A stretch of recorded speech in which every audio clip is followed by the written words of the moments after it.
छत्तीसगढ़ ने आज तक जो हमारे 5 लाख मजदूर थे उनके खाते में आज तक 1 रुपया नहीं डाला, पैसा डाला ही नहीं, यानी मजदूरों को भटकने के लिए छोड़ दिया गया।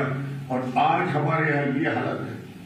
छत्तीसगढ़ के हालात ये है कि मजदूर जो आए उनको जो क्वारंटाइन सेंटर में ले रखा गया, सरपंच के भरोसे छोड़ दिया, पंचायत के भरोसे छोड़ दिया, कोटवार उसकी निगरानी कर रहा है।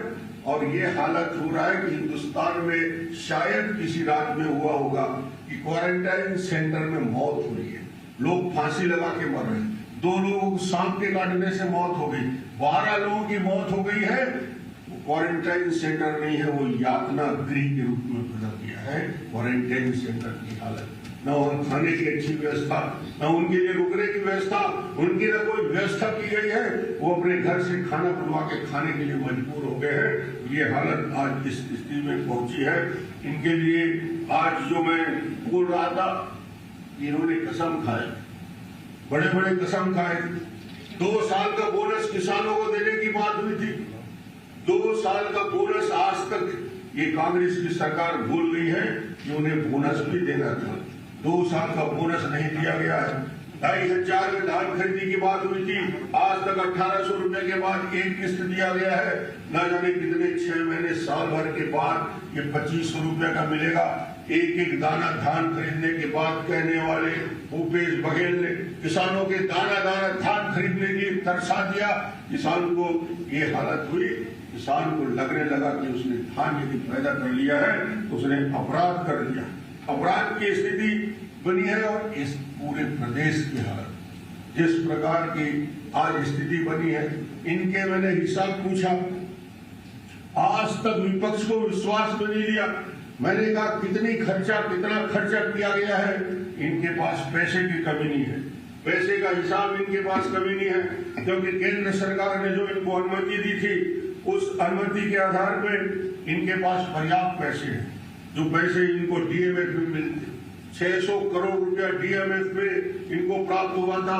गवर्नमेंट ऑफ इंडिया ने कह दिया था डिस्ट्रिक्ट मिनरल फाउंडेशन का पैसा आप खर्च कर सकते हैं मजदूरों के लिए, असंगठित क्षेत्र और संगठित क्षेत्र के मजदूरों के लिए पैसा जो इनके खाते में जमा है 500 करोड़, गवर्नमेंट ऑफ इंडिया ने इसके लिए मंजूरी दे दी थी और कह दिया था कि उस राशि का उपयोग यहाँ पे किया जा सकता है, ना उसका उपयोग किए।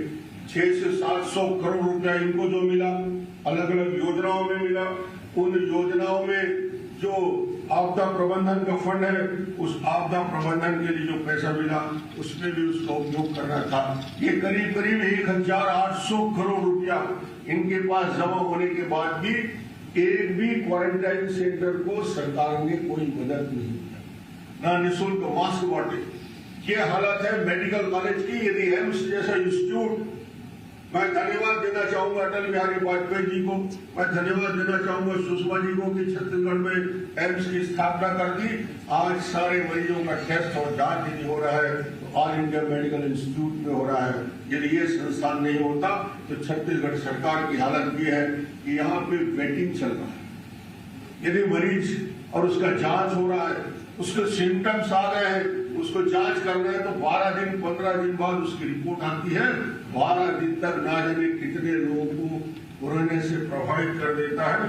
और इनकी इस हालत के साथ साथ मैं सिर्फ यही कहना चाहूंगा, आज छत्तीसगढ़ के हालात खराब है, मगर मैं इस आज के अवसर पे भारतीय जनता पार्टी के एक कार्यकर्ताओं को ये विश्वास दिलाना चाहता हूँ कि भारतीय जनता पार्टी का पूरा कार्यकर्ता बस्तर से लेकर सरगुजा तक संगठित होकर विष्णुदेव साय जी के नेतृत्व में हम इस भ्रष्ट और निकम्मी सरकार को उखाड़ फेंकने का संकल्प लेते हैं। और केंद्र को भी हम ये कहेंगे कि माननीय नरेंद्र मोदी जी के नेतृत्व में जो सरकार चल रही है, उस सरकार के एक एक विषय को लेकर, जितने बिंदु डेवलपमेंट के हैं उस सारे विषय को लेकर एक एक गांव में गली गली में जाएंगे और लोगों को बताएंगे कि ये सरकार और इस सरकार की उपलब्धियां क्या रही है।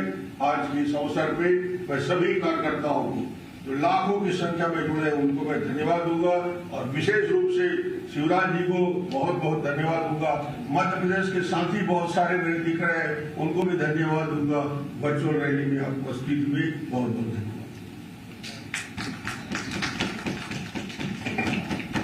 धन्यवाद बंधुवर, सम्मान्य डॉक्टर रमन सिंह जी धन्यवाद। मैं शिवराज जी को आमंत्रित करूं उसके पहले उनका एक जीवन परिचय देता हूं।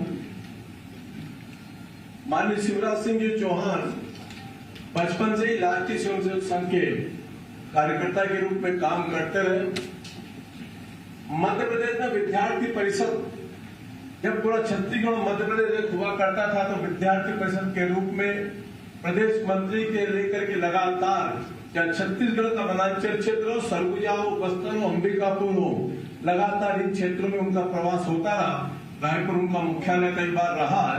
साथ में उसके बाद में विद्यार्थी परिषद के साथ में युवा मोर्चे की यात्रा उन्होंने प्रारंभ की है और युवा मोर्चे का वह दिन भी याद है जब वो बसाल यात्रा लेकर के बस्तर से निकले थे और इस मध्य प्रदेश के अंदर 1990 में अगर सरकार चेंज करने का योगदान किसी का रहा है तो उस समय शिवराज सिंह चौहान के नेतृत्व में निकलने वाली मसाल यात्रा का एक नेतृत्व रहा है। बंधुआ उसके बाद में सांसद भी बने, राष्ट्रीय महामंत्री भारतीय जनता पार्टी के बने, प्रदेश के चौथी बार मुख्यमंत्री बने, लेकिन हमारे छत्तीसगढ़ के दिल के राजा हैं और इस बात को आज फिर इंगित करना चाहता